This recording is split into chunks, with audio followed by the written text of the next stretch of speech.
এই 6 ধরনের ব্যক্তির ওপর কখনোই ভরসা করবেন না। 1, যার ওপর বিপুল পরিমাণ ঋণের বোঝা রয়েছে। 2, যার কাছে জীবনের চেয়ে সম্পদ অনেক বড়। 3, যে ব্যক্তি আয়ের চেয়ে ব্যয় বেশি করে। 4, যে ব্যক্তি যোগ্যতার চেয়ে বেশি দেখায়। 5, যে ব্যক্তি পর্যাপ্ত ভাবনা চিন্তা না করে হুটহাট করে সিদ্ধান্ত নেয়। 6, যে ব্যক্তি জুয়া খেলে বা খারাপ কোনো নেশায় আসক্ত। অহংকার একটা ছোট্ট শব্দ, কিন্তু এটার মধ্যে লুকিয়ে আছে মানুষের পতনের অন্যতম কারণ।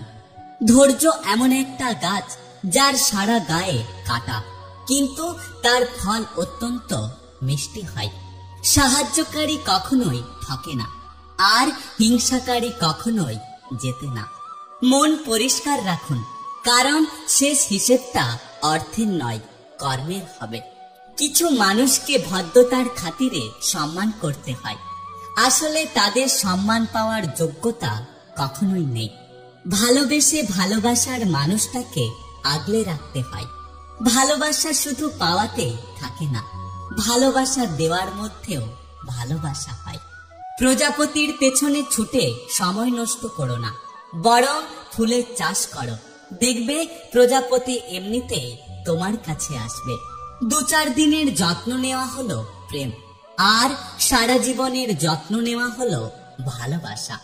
সবাই বলে ভালোবাসা প্রকাশ করলে নাকি অবহেলা পেতে হয়। আমি বলি, সঠিক মানুষকে ভালোবাসলে কখনোই অবহেলা পেতে হয় না। শারীরিক চাহিদা মেটানোর জন্য মানুষের অভাব নেই, কিন্তু একটা পবিত্র সম্পর্ক টিকিয়ে রাখার জন্য যোগ্য মানুষের অনেক অভাব। মানুষ সব যুদ্ধে এক হয়ে লড়াই করলেও তাদের নিজেদের জীবনের লড়াইটা একাকেই লড়তে হয়। মনে শান্তি না থাকলে পৃথিবীর কোনো উৎসবে ভালো লাগে না। এক ফোঁটা বিষ যেমন অনেকটা জলকে নষ্ট করে দিতে পারে, একটা ছোট পাথর যেমন একটা বড় কাঁচকে ভাঙতে পারে, ছোট্ট একটা মিথ্যে কথা পুরো জীবনটা নষ্ট করতে পারে। বিশ্বাস এমন একটা জিনিস যেটার সাহায্যে মানুষ জীবনে সবকিছু পায়, আবার এই বিশ্বাস হারিয়ে গেলে মানুষ তার জীবনের সবকিছু হারিয়ে ফেলে।